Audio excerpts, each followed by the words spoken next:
Good morning, students. Today topic is about the excretory organs in animal kingdom and the formation of urea. अब देखो बच्चे, last video में हम लोगों ने एक्सक्रीशन क्या होता है, इजेशन क्या होता है और इस वाली पूरी टेबल के बारे में पढ़ा था। आज हम लोग किस चीज़ के बारे में करेंगे कि देखो, ये हमने करा था कि नॉर्मली हम लोग कैसे बॉडी से जो वेस्ट है उसको आउट कर रहे हैं। तो उसमें मैंने आपको बताया था लंग्स के थ्रू हम कार्बन डाइऑक्साइड को आउट कर रहे हैं, ठीक है।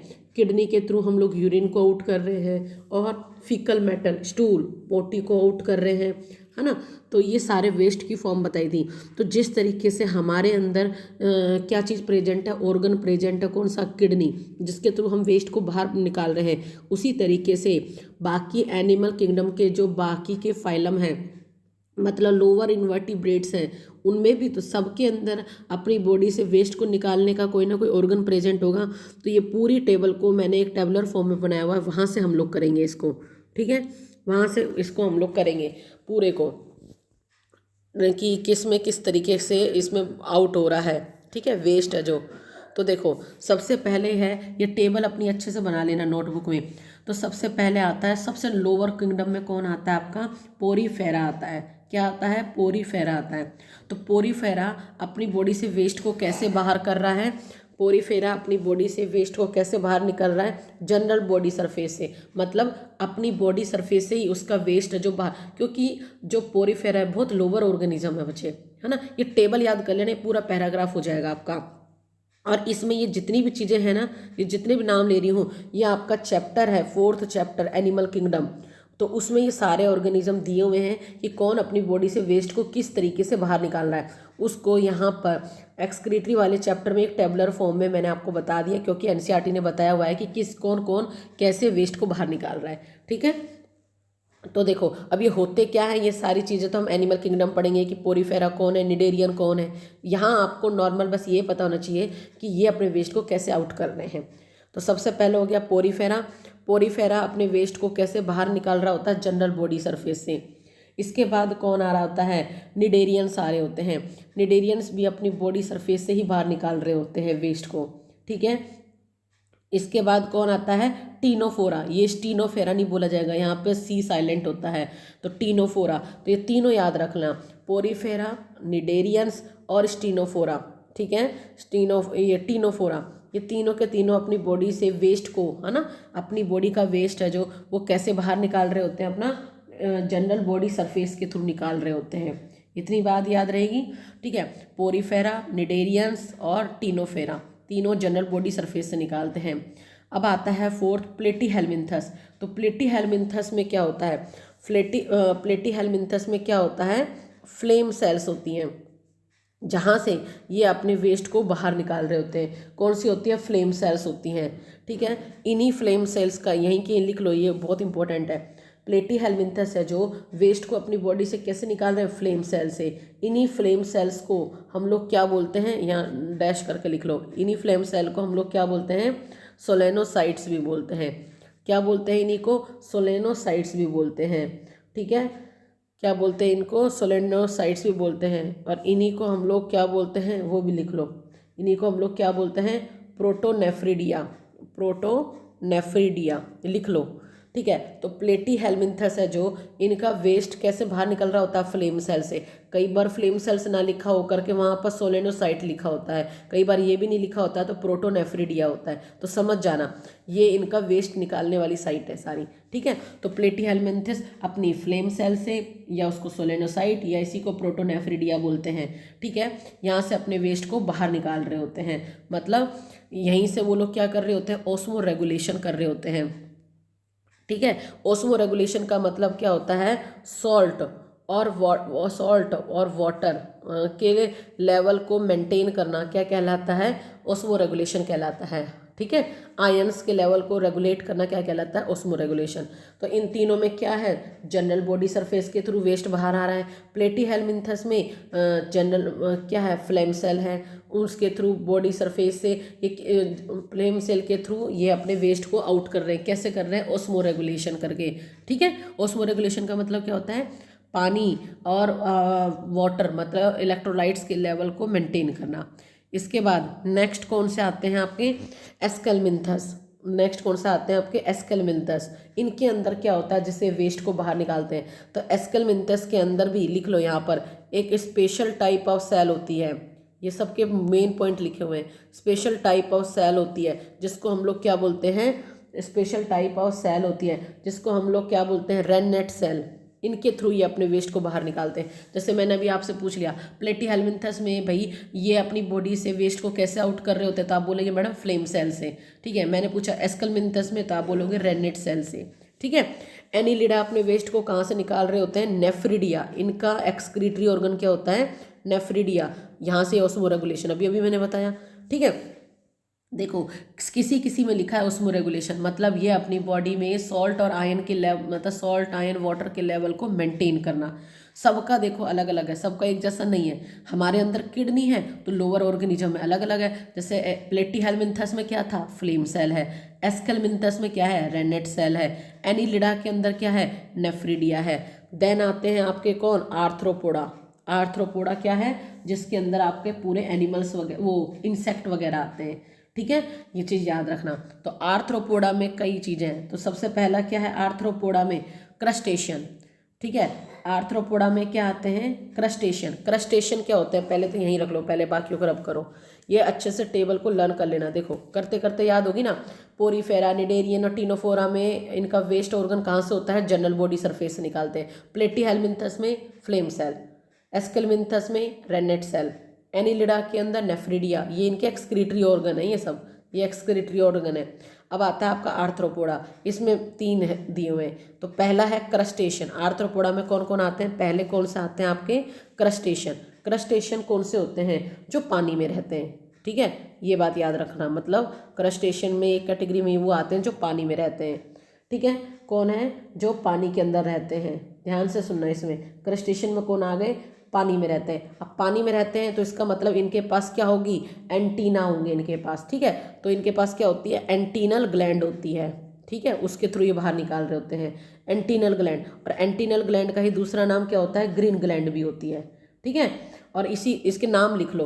क्रस्टेशियन कौन से होते हैं, जो पानी में रहते हैं, है ना, पानी में रहते हैं। तो ये अपने वेस्ट को कहाँ से बाहर निकाल रहे होते हैं, एंटीनल ग्लैंड। इसी को बोलते हैं ग्रीन ग्लैंड। ठीक है, एंटीनल ग्लैंड, इसी को बोलते हैं ग्रीन ग्लैंड, और इसी को बोलते हैं एंटीनरी ग्लैंड। ठीक है, एक और नाम है इसका, वो भी लिख लो, उसको बोलते हैं एंटीनरी ग्लैंड। क्या बोलते हैं उसको हम लोग, एंटीनरी ग्लैंड। ठीक है, चलो आर्थ्रोपोडा का पहला टाइप कर दिया खत्म हमने। देन इसके बाद आता है इंसेक्ट। इंसेक्ट है जो, वो अपने वेस्ट को कैसे बाहर निकाल रहे होते हैं। उनके अंदर क्या होता है, excretory organ, Malpighian tubule. Malpighian tubule, इनके अंदर एक्सक्रीटरी ऑर्गन क्या होता है, मालफिजियन ट्यूब्यूल। ठीक है, मालफिजियन ट्यूब्यूल होता है, मालफिजियन ट्यूब्यूल होते हैं इनके पास। ठीक है, इसके बाद क्या आता है, इसी के अंदर क्या आते हैं, जो आपकी स्कॉर्पियन वगैरह होती है। देखो इसको ऊपर कर लेते हैं, आप देखो। ठीक है, अब देखो इंसेक्ट है जो, इंसेक्ट के अंदर क्या होता है, एक्सक्रीटरी ऑर्गन, मालफिजियन ट्यूब्यूल होते हैं। मालफिजियन ट्यूब्यूल होते हैं। इसी के अंदर कौन आते हैं आपके दूसरे, देखो इंसेक्ट हो गए, इन कीड़े हो गए जो, है ना, कीड़े मकोड़े हो गए, वो अपने वेस्ट ऑर्गन को मालफिजियन ट्यूब्यूल के थ्रू निकालता है। फिर देन थर्ड कैटेगरी होती है आर्केनॉइड। आर्थ्रोपोडा के अंदर 3 कैटेगरी है, एक जो पानी में रहते हैं, एक कीड़े मकोड़े हो गए, एक आती है अरेक्नॉइड्स। ठीक है, एक क्या आ गए आपके अरेक्नॉइड्स। ये इनके पास क्या होती है, कॉक्सल ग्लैंड होती है। ये क्वेश्चन आ चुका है इसके ऊपर, कॉक्सल ग्लैंड होती है। ये कॉक्सल ग्लैंड के थ्रू अपने वेस्ट को बाहर निकाल रहे होते हैं। और ये कॉक्सल ग्लैंड उनके कहाँ पर होती है, पैर के पास होती है। लिख लेना इसको, ये कॉक्सल ग्लैंड इनके अरेक्नोइड्स के कहाँ पर होती है, पैरों के पास होती है। आप कहोगे मैडम फिर अरेक्नोइड्स के अंदर आते कौन है, स्कॉर्पियन। ठीक है, ये स्पाइडर, मकड़ी वगैरह जो होती है, ठीक है, इनमें होता है ये तो जो मकड़ी वगैरह है, अब देखो कितनी छोटी होती हैं ये सब चीज़ें। अब इनके भी वेस्ट ऑर्गन हमने सबके देखे हुए हैं। तो देखो स्कॉर्पियन होगी, स्पाइडर होगी, या एक और एग्जांपल है लीचिस, जोंक, जो चिपक जाती है बॉडी के ऊपर, तो पूरा अपने मतलब उनके, तुमने देखा होगा ना, पैरों में इतनी जकड़ होती है कि बॉडी से एकदम चिपक जाती है और खून चूसती रहती है, फिर नमक से ही हटती हैं ये। ठीक है, ये सारी चीज़ें तो हम एनिमल किंगडम में पढ़ेंगे। यहाँ आप देखो, यहाँ पर आप कहोगे मैडम ये सारी चीज़ें क्या है, ये पूरा किंगडम है ना। हम तो बहुत हायर उसमें आते हैं। तो यहाँ पर एनसीईआरटी ने एक्सक्रीटरी में क्यों डाला है, क्योंकि भाई हम यहाँ एक्सक्रीटरी सिस्टम पढ़ रहे हैं, तो हमें सबका पता होना चाहिए ना कि सबके अंदर एक्सक्रीटरी सिस्टम किसके अंदर क्या क्या है। तो छोटी सी टेबल के फॉर्म में दे दिया, तो आप लर्न कर लो इसको, ईजी तो है सारा। तो आर्थ्रोपोडा में क्या होते हैं, कौन कौन आते हैं, क्रस्टेशियन जो पानी के अंदर रहते हैं, उनके अंदर एक्सक्रीटरी ऑर्गन क्या है, एंटीनल ग्लैंड। इंसेक्टा के अंदर कौन से हैं, मालफिजियन ट्यूब्यूल।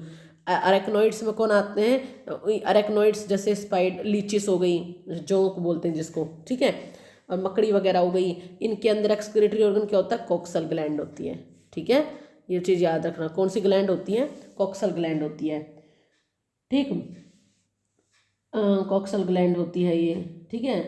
अब देखो जैसे मैंने आपको इंसेक्ट का बताया था अभी, है ना, इंसेक्ट का बताया था, मालफिजियन ट्यूब्यूल, मालफिजियन ट्यूब्यूल है ये, ठीक है। ये कितने होते हैं नंबर में, अगर मालफ्यूज इन कीड़ों के अंदर ये मालफ्यूजन ट्यूब्यूल है जो, इनका नंबर क्या होता है, 100 से 150 होता है, ठीक है। और ये इनके जंक्शन पे प्रेजेंट होते हैं, येलो कलर के होते हैं, मालफ्यूजन ट्यूब्यूल कैसे होते हैं, येलो कलर के होते हैं।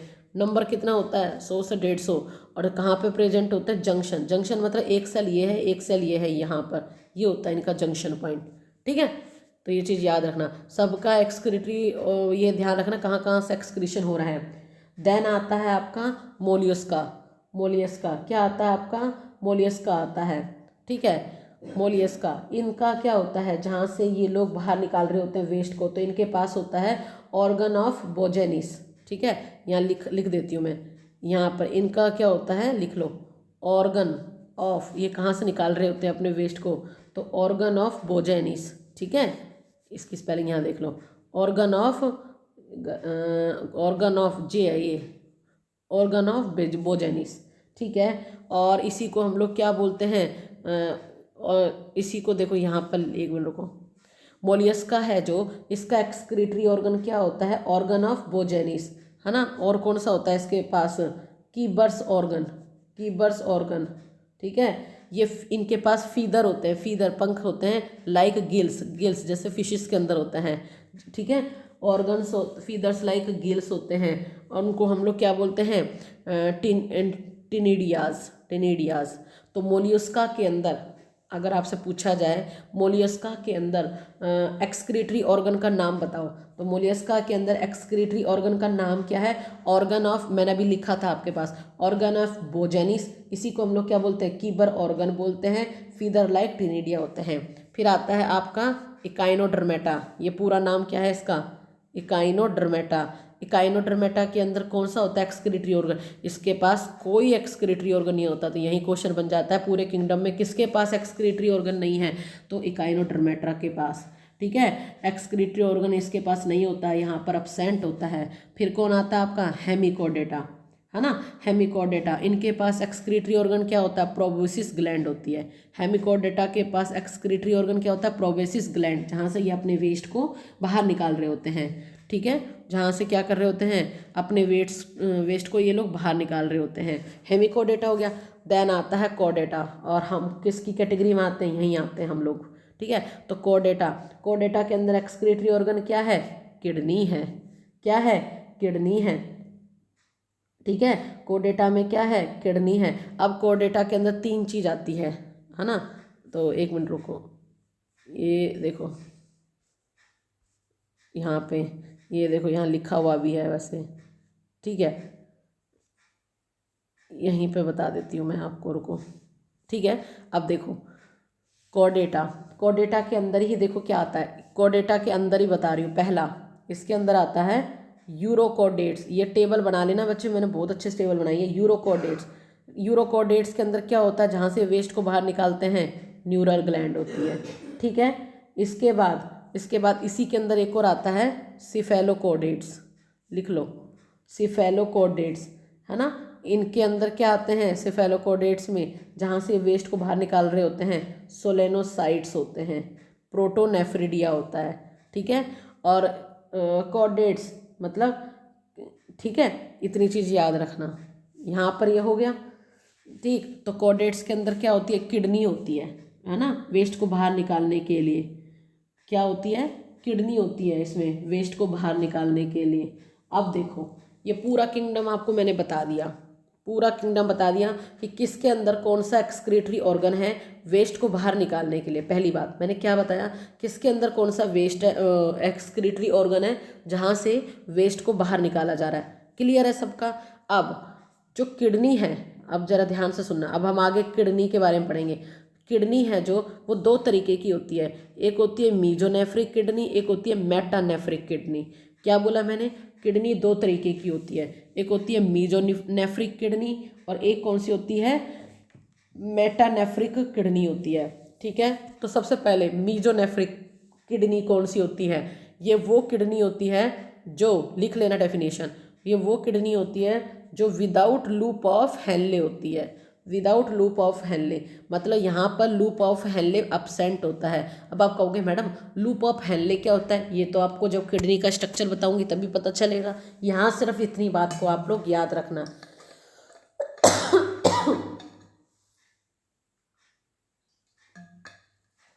ठीक है, यहाँ पर सिर्फ इतनी बात को याद रखो कि यहाँ पर लूप ऑफ हेनले नहीं होता। ठीक है, अब फिर आपको लूप ऑफ हेनले क्या होता है बच्चे, ये किडनी का स्ट्रक्चर पढ़ेंगे तब मैं बताऊंगी आपको। ठीक है, तो मीजोनेफ्रिक किडनी कौन सी होती है, मीजोनेफ्रिक किडनी वो किडनी होती है जो विदाउट कैसे होती है, विदाउट लूप ऑफ हेनले होती है। देखो अब यहाँ पर क्या बोला मैंने, मीजोनेफ्रिक किडनी कौन सी होती है, तो मीजोनेफ्रिक किडनी वो किडनी होती है जो कैसे होती है, विदाउट लूप ऑफ हेनले होती है। मतलब कि इस किडनी के पास लूप ऑफ हेनले नहीं होता है। लूप ऑफ हेनले मैं आपको आगे समझाऊंगी क्या होता है, बस यहाँ ये याद रखो। अब इसका मतलब क्या है कि यहाँ पर लूप ऑफ हेनले नहीं होता, इसका मतलब क्या है, नेफ्रॉन्स है जो वो यूरिन को कंसंट्रेट नहीं कर पाते हैं। ठीक है, मतलब नेफ्रॉन क्या होते हैं, किडनी की फंक्शनल यूनिट है। तो यहाँ पर जो नेफ्रॉन है, ठीक है, यहाँ पर जो नेफ्रॉन है वो यूरिन को कंसंट्रेट नहीं कर पाते। कंसंट्रेट मतलब गाढ़ा नहीं कर पाते, है ना, मतलब डाइल्यूटेड यूरिन ही निकलता है, मतलब बिल्कुल सफ़ेद पानी की तरह निकल रहा है।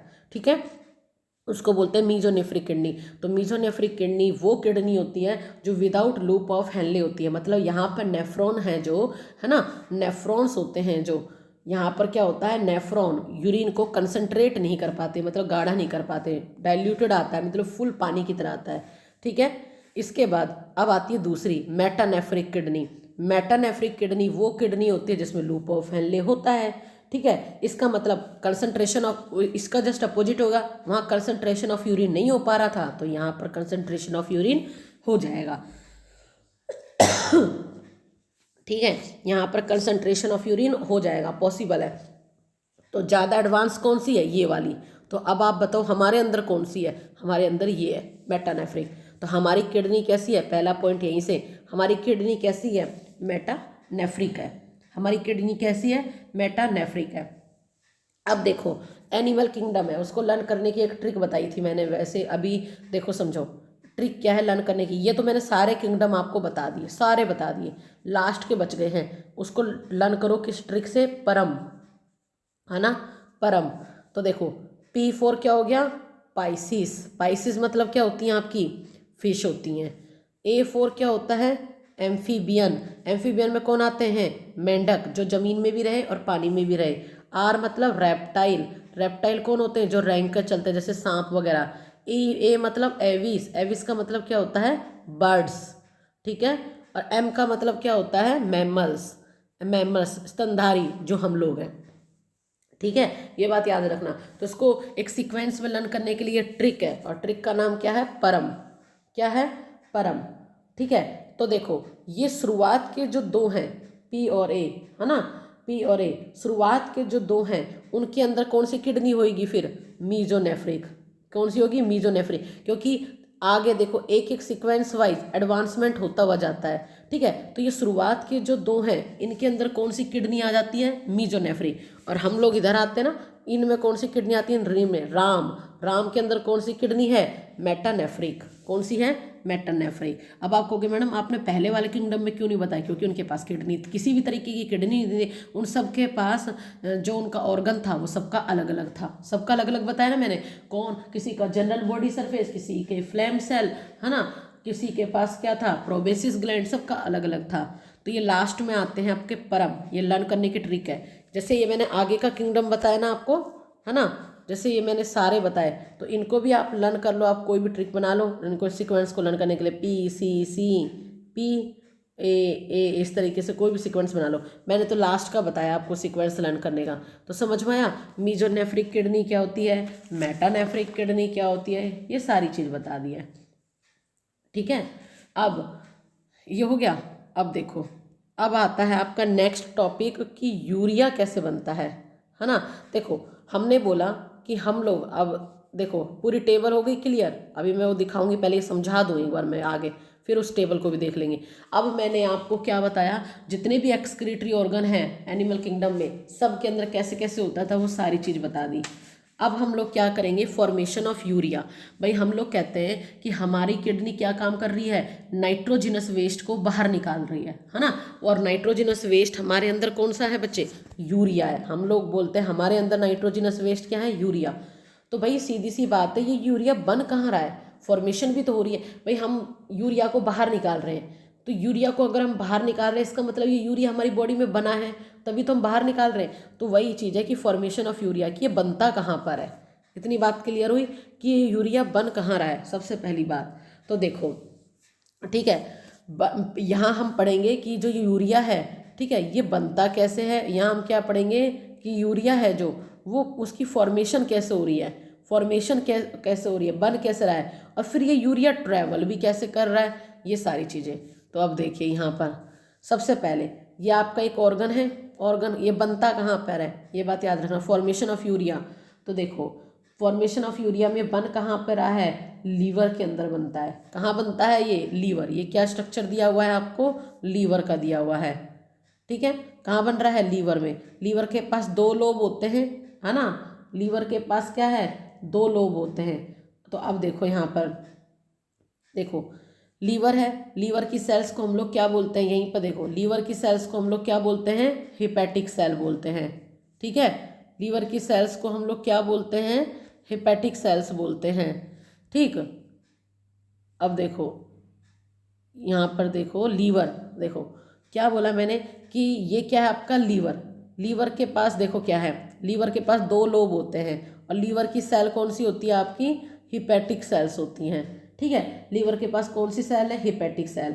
अब देखो कहाँ बन रहा है, फॉर्मेशन ऑफ यूरिया हुई कहाँ पर है, लीवर में हुई है। अब देखो ये क्या है, इसके दो लोब है, याद रखना, लीवर है, लीवर कौन सी सेल से बना होता है, हिपैटिक सेल से। लीवर के पास दो लोब है, जिसको हम लोग क्या बोलते हैं, जिसको हम लोग क्या बोलते हैं, हिपैटिक लोब्यूल बोलते हैं। जिसको हम लोग क्या बोलते हैं, हिपैटिक लोब्यूल बोलते हैं। ठीक है, और सेल्स देखो, हिपैटिक लोब्यूल, दोनों लोब को क्या बोला, हिपैटिक लोब्यूल, और लीवर की सेल को क्या बोलते हैं, हिपैटिक सेल या हिपैटोसाइट्स बोलते हैं। ठीक है, अब देखो फॉर्मेशन ऑफ यूरिया, यहाँ पर फॉर्मेशन हुई यूरिया की। ठीक है, तो जो ये फॉर्मेशन ऑफ यूरिया हुआ, ये यूरिया का जो बनने का प्रोसेस है ना, यूरिया मतलब कहाँ बना है, आपके लीवर में। तो formation of urea, that process is known as the urea cycle. बन रही है तो इसको यूरिया साइकिल, इसी को बोलते हैं ऑर्निथिन साइकिल, इसी को बोलते हैं क्रेब हैंसलेट साइकिल। ठीक है, तो जब आपका यूरिया लीवर के अंदर बनता है तो that process is known as the urea cycle, that process is known as the ornithine cycle, that process is known as the Krebs Henseleit cycle. समझ में आया इतना। अब देखो बन गया, अब ये आगे कैसे ट्रांसफ़र हो रहा है, तो देखो अब लीवर है, लीवर से हिपैटिक सेल है, तो यहाँ से जो वेस्ट को लेके जाएगी वो कौन सी होगी, हिपैटिक वीन होगी। भाई हिपैटिक का मतलब क्या है, लीवर की सेल्स है, तो लीवर में से जो वेस्ट को लेके जाएगी, तो आपको पता आर्टरी तो वेस्ट लेके नहीं जाती है, वेस्ट कौन लेके जाती है, वीन लेके जाती है। तो यहाँ से हिपैटिक वीन निकली, हिपैटिक वीन है जो, वो किसको लेकर के गई है, यूरिया को। और ये आपको पता है कहाँ लेके जाएगी, आपको मैंने हार्ट का स्ट्रक्चर पढ़ाया हुआ है पूरा, है ना, तो डिब्बे वाला स्ट्रक्चर है जो, उसको याद रखो सदा। उस डिब्बे वाले स्ट्रक्चर को मैं यहाँ बना देती हूँ, बस इसको याद रखना। कौन कौन सा था, left atrium, left ventricle, right atrium, right ventricle, है ना। तो अब देखो यहाँ पर देखो क्या चीज़ है, यहाँ पर देखो क्या है, तो हिपैटिक वीन है। हिपैटिक वीन से जो वेस्ट है ना, हिपैटिक वीन से ये जो यूरिया लीवर से यूरिया को आगे कहाँ पहुँचाया जाएगा, इन्फीरियर वेना कैवा। बताया था ना मैंने, दो तरीके की वेना कैवा क्या होती है, जो कि आपकी बॉडी के वेस्ट को कलेक्ट कर रही होती है, ठीक है, वेस्ट को कलेक्ट कर रही होती है। एक होती है सुपीरियर वेना कैवा, एक होती है इन्फीरियर। इन्फीरियर क्या बताई थी, जो बॉडी के नीचे वाले पार्ट्स का वेस्ट लेके जा रही है। तो लीवर नीचे में तो काउंट होता है, तो देखो यहाँ से क्या हो जाएगा, अब यूरिया हिपैटिक वीन से inferior vena cava, inferior vena cava से वो सब कहाँ आती है, राइट आर्ट्रियम, फिर उसके बाद राइट वेंट्रिकल, यही लिखा है। और इन राइट वेंट्रिकल से पूरा हार्ट वाला डायग्राम याद रखो, पल्मोनरी आर्टरी के पास, देन लंग्स के पास, है ना, देन लंग्स के पास। लंग्स में अब देखो यूरिया देखो कैसे अभी जा रहा है, कैसे सर्कुलेट कर रहा होता है ये बॉडी के अंदर, फिर लंग्स के पास जाता है। लंग्स में क्या होएगा, अब देखो लंग्स में क्या होएगा, कार्बन डाइऑक्साइड बॉडी से निकाल दी जाती है, ऑक्सीजन ऐड कर दी जाती है। अभी भी यूरिया निकला नहीं है बॉडी से, तो देखो लंग्स से फिर ऑक्सीजन को कौन लेके जा रही होती है, पल्मोनरी वीन। वो हार्ट वाला स्ट्रक्चर याद रखो, यहाँ पल्मोनरी वीन आती है, यहाँ पल्मोनरी आर्टरी थी, ठीक है, एक्सेप्शन था जो। तो अभी यूरिया है प्लस वो ऑक्सीजन भी ऐड हो गई है। अब यहाँ से किस में जाएगा, left atrium, then left ventricle. Left ventricle से क्या निकली होती है, एरोटा, और एरोटा से फिर कहाँ जाएगा, एरोटा से कहाँ जाएगा, रीनल आर्टरी। रीनल आर्टरी कहाँ है, किडनी की आर्टरी होती है, ठीक है। तो रीनल आर्टरी से देखो कहाँ जा रहा है, किडनी, और किडनी क्या करती है, यूरिया को बाहर फेंक देती है। किडनी क्या करती है, देखो किडनी क्या कर रही है, देखो किडनी क्या कर रही होती है, देखो किडनी क्या कर रही है, यूरिया को बाहर फेंक देती है, ठीक है। तो देखो ये हो गया, देखो ये पूरा हार्ट वाला स्ट्रक्चर था पूरा, है ना, कि इन्फीरियर वेना केवा अपने वेस्ट को यहाँ डाला, देन यहाँ से यहाँ, फिर पल्मोनरी आर्टरी, फिर लंग्स, फिर पल्मोनरी वीन से left atrium, left ventricle, then aorta. Aorta से फिर किडनी की आर्टरी शुरू हो जाएगी, रीनल आर्टरी।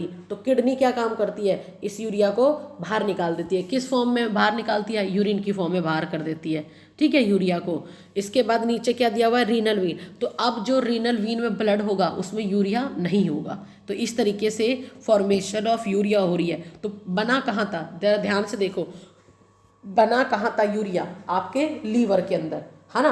अब बन करके ये ट्रांसपोर्ट कैसे हो रहा है भाई, लीवर से तो हिपैटिक वीन ही लेके जाएगी। अब आप कहोगे मैडम हिपैटिक वीन का मतलब, भाई लीवर की सेल्स हिपैटिक सेल्स होती हैं, तो वहाँ जो आर्टरी और वीन है, वीन वेस्ट को लेकर जाएगी, तो हिपैटिक वीन है जो वो यूरिया को यहाँ से लेकर जाएगी। इन्फीरियर वेना क्या है, ये पूरा सीक्वेंस याद करना, ठीक है। अब देखो इस पूरे स्ट्रक्चर को देखा आपने, अब मैं यहाँ से आपसे क्वेश्चन पूछूं, ठीक है, तब आप बताना कि कहाँ बनता है। मेरा पहला क्वेश्चन कि यूरिया बना कहाँ, तो आपको क्या बताना है, सेल्स ऑफ लीवर, मतलब लीवर में बनता है, हेपेटोसाइट के अंदर बनता है। पहला क्वेश्चन क्लियर हो गया। दूसरा क्वेश्चन है अब यहाँ से, मैक्सिमम यूरिया कहाँ पे प्रेजेंट है, आप खुद बताओ, सबसे ज़्यादा यूरिया कहाँ पे प्रेजेंट है, मैक्सिमम यूरिया कहाँ प्रेजेंट है, हिपैटिक वीन में ही तो है, क्योंकि देखो लीवर में बना और लीवर से ले जाने वाली सबसे पहली कौन सी थी, हिपैटिक वीन। ये क्वेश्चन है, सारे लिख लेना। तो मैक्सिमम यूरिया किसके पास है, अभी इसके पास है, हिपैटिक वीन के पास है, ठीक है, हिपैटिक वीन के पास है, ठीक है। आप कहोगे मैडम इन्फीरियर वेना केवा भी, तो इन्फीरियर वेना केवा भी तो वेस्ट लेके जा रही है, नहीं, क्योंकि हिपैटिक वीन ने मेन यहाँ से यूरिया को कलेक्ट किया। इन्फीरियर में तो बाकी बॉडी पार्ट का भी तो वेस्ट आएगा, तो डाइल्यूशन हो जाता है एक तरीके से यहाँ पर, क्योंकि यहाँ पर बहुत जगह से ब्लड आ रहा होता है, ठीक है। तो सबसे ज़्यादा मैक्सिमम यूरिया किसके पास है, हिपैटिक वीन के पास। तो आपने मैक्सिमम हो गया, तो मैडम ये भी बता दो कि सबसे लीस्ट यूरिया कहाँ पे प्रेजेंट होता है, सबसे कम। देखो यहाँ किडनी ने बाहर निकाल दिया था, अब रीनल वीन में ना के बराबर होगा, तो सबसे कम किसके पास होता है, रीनल वीन के पास होता है, ठीक है। ये बात याद रखना, ये भी क्वेश्चन हो गया। नेक्स्ट क्वेश्चन अगर है कि वो एरिया बताओ जहाँ पर हाई अमाउंट में, आपसे मैंने पूछा जहाँ पर हाई अमाउंट में यूरिया भी प्रेजेंट है और ऑक्सीजन लेवल भी, तो आपको दिख नहीं रहा यहाँ पर पल्मोनरी वीन के पास है, तो ये वाला है इसका आंसर, ठीक है। ये चीज़ याद रखना, ठीक है। ये कैसे हो गया, यहाँ पर हो गया, ठीक है, पल्मोनरी वीन। तो सीधी सी बात है, यूरिया बनता कहाँ पर है, लीवर में बनता है, और इसका फिल्ट्रेशन कहाँ पर होता है, फिल्ट्रेशन मतलब बॉडी से आउट कहाँ पर होता है, किडनी में, ठीक है। तो फॉर्मेशन कहाँ पर हुई है इसकी, फॉर्मेशन कहाँ पर हुई है आपकी लीवर में, और फिल्ट्रेशन मतलब आउट कहाँ पर हुआ है, ये किडनी के अंदर हुआ है, ठीक है। ये कहाँ पर हुआ है आपका, किडनी के अंदर हुआ है, ठीक है।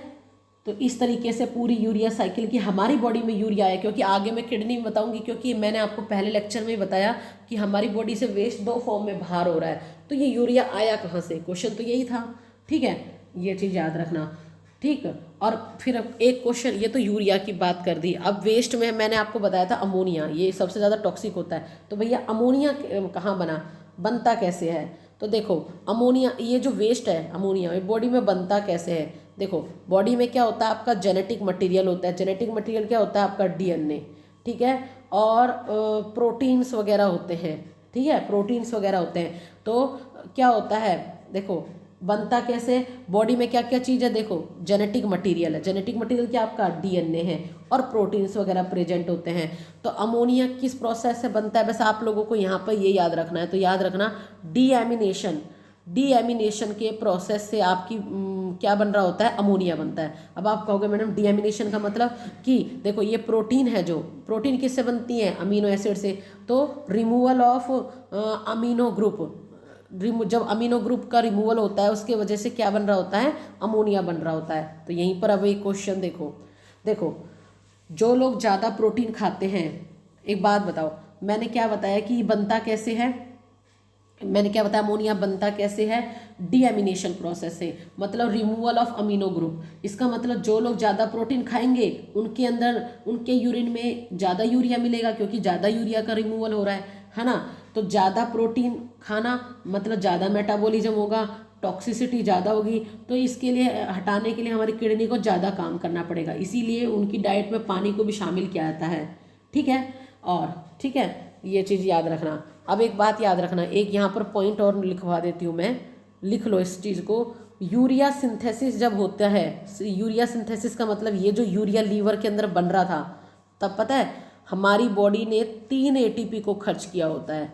मतलब देखो वेस्ट चीज़ भी हमारी बॉडी में अगर जनरेट हो रही है तो उसके लिए भी हमारी बॉडी को क्या करना पड़ रहा है? पैसा लगाना पड़ रहा है ना, एनर्जी खर्च करनी पड़ रही है। ये बात याद रखना, ठीक है। तो क्या होता है? एनर्जी खर्च करनी पड़ रही होती है, ठीक। तो देखो जो जितनी ज़्यादा प्रोटीन खाता है उसकी बॉडी में उतना ज़्यादा अमोनिया बनता है, उतना ज़्यादा टॉक्सिक बन रहा होता है। तो उसको रिमूवल के लिए ज़्यादा पानी चाहिए होता है। इसीलिए जो जब एक्सरसाइज वगैरह करते हैं तो ज़्यादा पानी, प्यास लग रही होती है ना, क्योंकि क्या होता है, हम ज़्यादा वर्कआउट कर रहे हैं उस टाइम पर, ठीक है। और जो लोग क्या होता है, जो लोग पानी कम पीते हैं उनकी बॉडी में ये यूरिया है, अमोनिया है, ये डिपॉजिट हो जाता है, जिसके कारण क्या होता है, क्योंकि एक तरीके से पॉइजन हमारी बॉडी में इकट्ठा हो रहा है, तो ये क्या काम कर रहा होता है? एजिंग स्टार्ट हो जाती है। एजिंग मतलब बुढ़ापा आना स्टार्ट हो जाता है, ठीक है। ये चीज़ याद रखना, ठीक। तो बॉडी में अगर अमोनिया ज़्यादा हो जाएगा तो एजिंग स्टार्ट हो जाएगी, ठीक है। अब एक देखो मैंने यहाँ आपको अमोनिया और यूरिया दोनों के बारे में बताया, ठीक है। एक छोटी सी बात याद रखना, अमोनिया है और इधर यूरिया है। ज़्यादा टॉक्सिक कौन सा है? अमोनिया। यूरिया क्या है? कम टॉक्सिक है, ठीक है। अमोनिया क्या है? कम टॉक्सिक है, ये बात याद रखना, ठीक। देखो और एक छोटा सा प्रोसेस देखो, मैंने अभी जैसे तुम्हें प्रोटीन के बारे में बताया, प्रोटीन है, ठीक है। प्रोटीन को तोड़ते हैं तो प्रोटीन टूटता है तो किस में? इसकी स्मॉलर यूनिट होती है अमाइनो एसिड। तो किसके वजह से? प्रोटीन का टूटना, that process is known as the proteolysis, ठीक है। फिर अमाइनो एसिड्स किस में टूट जाते हैं? ग्लूटामेट में, है ना, ग्लूटामेट। देन फिर क्या बनता है? अमोनिया बनता है, एंड देन किसकी फॉर्मेशन होती है? यूरिया। तो सबसे पहले आपकी बॉडी में प्रोटीन टूटा अमाइनो एसिड में, अमाइनो एसिड टूटे किसके अंदर? ग्लूटामेट में। ये नाम याद रखना, ये क्वेश्चन आते हैं। ये नीट के लिए बता रही हूँ सारी चीज़ें अभी मैं, ये ग्लूटामेट में, है ना, ये फॉर्मेशन ऑफ यूरिया, ये नीट का पॉइंट थे सारे। तो देखो अमाइनो एसिड टूटते हैं ग्लूटामेट में, ग्लूटामेट से फिर अमोनिया बनता है, अमोनिया देन यूरिया। इस तरीके से इनकी फॉर्मेशन होती है, ठीक है, ठीक है। ये चीज़ याद रखना। इसका मतलब क्या है? बॉडी में जो अमोनिया बन रहा है उसका सोर्स क्या था? ग्लूटामेट। अगर ग्लूटामेट ही नहीं बनेगा तो अमोनिया कैसे बनेगा, ठीक है। तो ये सारा कंसेप्ट यहाँ मैंने आपको बता दिया है, ठीक। तो अब देखो इधर, यहाँ पर देखो, ये जो पैराग्राफ था आपका, ये मैंने आज आपको पूरा एक्सप्लेन कर दिया है। देखो पूरा कैंकिडम, प्लेटवॉर्म, एफियसिस, Malpighian tubule, help in the removal of nitrogen, ये पूरा पैराग्राफ के लिए आज मैंने पूरा वीडियो पढ़ाया है। तो देखो इसी में पूरा किंगडम दिया हुआ है, फॉर्मेशन ऑफ यूरिया दिया हुआ है। एनसीईआरटी सिर्फ कह के चली जाती है बच्चे, पूरा करना हमारा काम था, ठीक है। तो इतना पढ़ के रखना। नेक्स्ट वीडियो में आगे मैं किडनी के स्ट्रक्चर के बारे में पढ़ाऊँगी, ठीक है। तो यहाँ तक का आप लोग बहुत अच्छे सुनना। इसमें इस वाले लेक्चर में मैंने आपको पूरा एनिमल किंगडम के जो मतलब किस में किस तरीके का वेस्ट ऑर्गन प्रोड्यूस हो, मतलब जो वेस्ट बॉडी से किस किस तरीके से बाहर निकाला जा रहा है, वो सारी चीज़ें करी हैं हमने, ठीक है। प्लस में मैंने आपको ये भी बताया कि हमारी बॉडी में यूरिया अमोनिया की सिंथेसिस कैसे हो रही होती है और वो आउट कैसे हो रहे होते हैं। ठीक है, ये सारी चीज़। तो अब नेक्स्ट वीडियो में हम लोग क्या चीज़ से करेंगे, किडनी स्टार्ट करेंगे, ह्यूमन एक्सक्रीटरी सिस्टम, मतलब कि किडनी से स्टार्ट करेंगे। तो भाई ये जो मतलब कि इसको हम हल्के में नहीं ले सकते। देख लो ये 3 टेबल कितने इसमें चीज़ें थी जो मैंने आपको बताई है। ठीक है, तो चलो अभी आज की वीडियो को यहीं पर स्टॉप करते हैं। कोई डाउट हो तो बच्चे मेरे से पूछ लेना, आप लोग कोई भी डाउट हो तो पूछ लेना और ढंग से अच्छे से सुनना। ठीक है, डेली की वीडियो डेली सुनना। ओके बच्चे, थैंक यू।